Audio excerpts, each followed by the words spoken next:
નિયમ મુજબ દરેક સંસ્થામાં મહિલાઓની સુરક્ષા માટે એક ચોક્કસ પોલિસી હોય છે. કાગળ પર તો બધું બહુ સુંદર લાગે, પરંતુ પોલિસીનો અમલ કરવાની જવાબદારી જેમના ખભા પર હોય છે એ HR મેનેજરે શું કર્યું એ તમે જાણો. એનાથી તમને સિસ્ટમ પરથી ભરોસો ઉઠી જશે. જ્યારે આ પીડિત હિન્દુ દીકરીઓ પોતાની ફરિયાદ લઈને HR મેનેજર પાસે ગઈ ને, ત્યારે તેમને ન્યાય આપવાને બદલે એવું કહીને પાછી કાઢી દેવામાં આવી કે મલ્ટીનેશનલ કંપનીઓમાં તો આ બધું નોર્મલ હોય છે.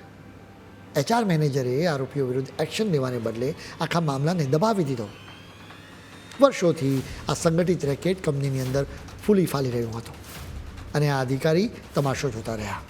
પણ પાપનો ગળો ભરાયો ત્યારે ન્યાય ચોક્કસ થાય છે.